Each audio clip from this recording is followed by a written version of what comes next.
جب ان سے کہا جاتا کہ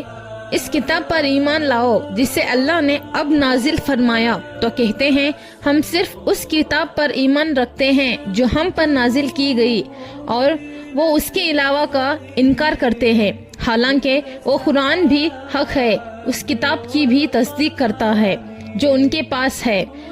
آپ ان سے دریافت فرمائیں کہ پھر تم اس سے پہلے انبیاء کو کیوں قتل کر رہے ہو، اگر تم واقعی اپنی ہی کتاب پر ایمان رکھتے ہو؟ اور صورتحال یہ ہے کہ تمہارے پاس خود موسیٰ علیہ السلام کھلی نشانیاں لائیں، پھر تم نے ان کے پیچھے بچڑے کو معبود بنا لیا، اور تم حقیقت میں ہو ہی جفاکار۔ اور جب ہم نے تم سے پختہ وعدہ لیا اور ہم نے تمہارے اوپر طور کو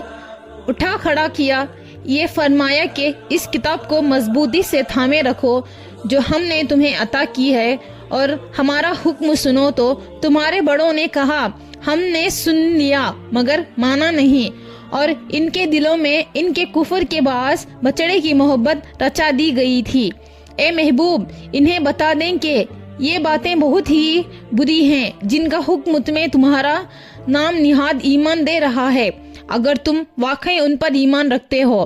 آپ فرما دیں اگر آخرت کا گھر اللہ کے نزدیک صرف تمہارے لیے ہی مخصوص ہے اور لوگوں کے لیے نہیں، تو تم بے دھڑک موت کی آرزو کرو اگر تم اپنے حال میں سچے ہو۔